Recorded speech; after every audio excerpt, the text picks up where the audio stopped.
What's up, guys, and thank you so much for popping into my review for The Karate Kid Part 2, the first film I loved. I just watched it for the first time last week or 2 weeks ago whenever I put that review out, and it's a top 25 film for me. I think it's a incredible film. It's a special film. The relationship between Miyagi and Daniel it's just off the charts. It's one of the best on-screen duos I think I've ever seen. And you care about their relationship.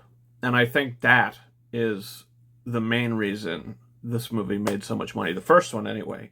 I think that's why it made it so successful. So here we are, Karate Kid Part 2. The studio probably said, we need another one of these. I don't know if it was like the choice of the actual filmmakers to go ahead, or did the studio come out and say, all right, the first one made a lot of money.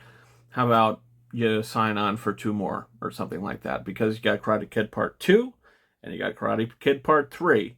You got the Daniel LaRusso trilogy, so maybe after that first movie, he had signed on for a two more picture deal.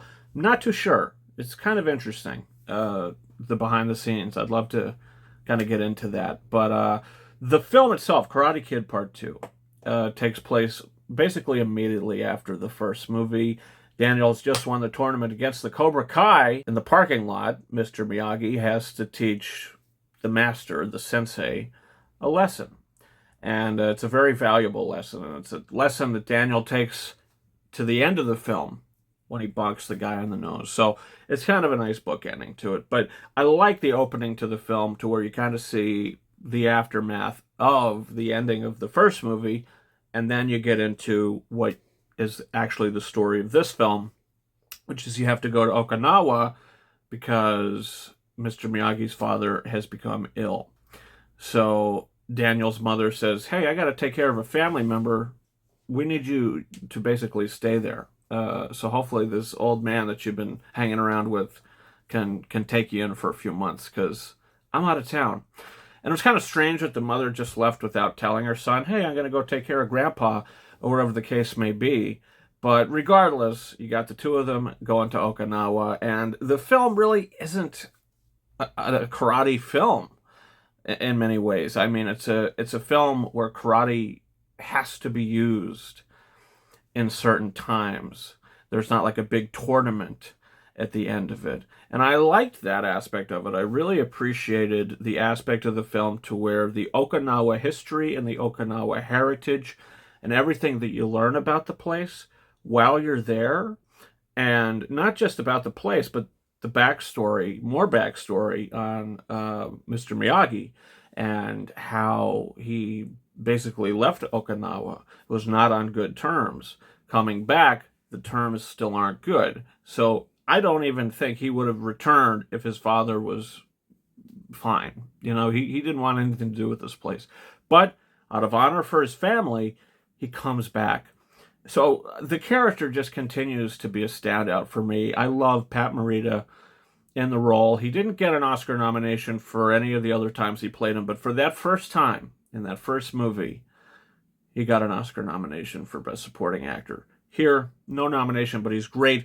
And you also have Daniel LaRusso returning, and you can kind of think, well, is this movie really about the Karate Kid? When I think it's more about the Miyagi character. But of course, in all these films, they have to give Daniel a girlfriend, so that's the kind of side plot that he's dealing with in the film. And the bullies that he meets, it's all kind of reminiscent of things you've seen in the first movie. I think the originality to it with the Miyagi stuff and that whole storyline was what worked for me the most. And then by the end of the film, how it all kind of wraps up, I thought it was really satisfying and really sweet and really harrowing how Miyagi saves the guy that's been trying to kill him. And even as, I believe, Sato was on the ground, he was saying things like, oh, you're coming to kick me while I'm down, or something like that. Even in the final moments, just having that hatred, but then realizing as soon as he picks him up that he's been blinded the whole time. So that all did really work for me. The fight at the end of the film was a little unnecessary. The guy that kind of disappears, but then swings in out of nowhere at the end of the film to have your big karate match. And a thing we learned at the beginning of the film, if you fight in Okinawa, you have to fight to the death. That's kind of what he deals with at the end of the movie, which kind of bookends it from how I was mentioning the nose thing in the beginning. I liked the movie. I didn't love it. I thought it was really slow-paced at times. I don't think the pacing's great. I think it has its moments. I think it's entertaining at times. Like I said, this has a lot of great moments. It's an okay sequel. Is it a worthy sequel? I don't know if I'd say it's a worthy sequel, but it's an okay sequel, and it's what we got. And again, Daniel and Miyagi's relationship is what sells the film. And it's kind of the reason. Pat Morita as well. Kind of the face of the series. The reason why you stick around. So my rating on The Karate Kid Part 2 is 3.5 out of 5 stars. Liked it, didn't love it. And we'll see what happens with the third one, which I actually watched already. So my review for that's going to be coming out pretty soon. Comment down below. What's your thoughts on The Karate Kid Part 2? Are you excited for the Karate Kid Legends to see Ralph Macchio and Jackie Chan unite? I can't even say reunite, but they are uniting from the multiverse, it seems. Don't forget to hit that subscribe button for all the reviews coming in the future. And also, you can follow me on Twitter and or X at RyanKing72. And that's about it for me. Thank you so much for watching my review for The Karate Kid Part 2. And until next time, over and out.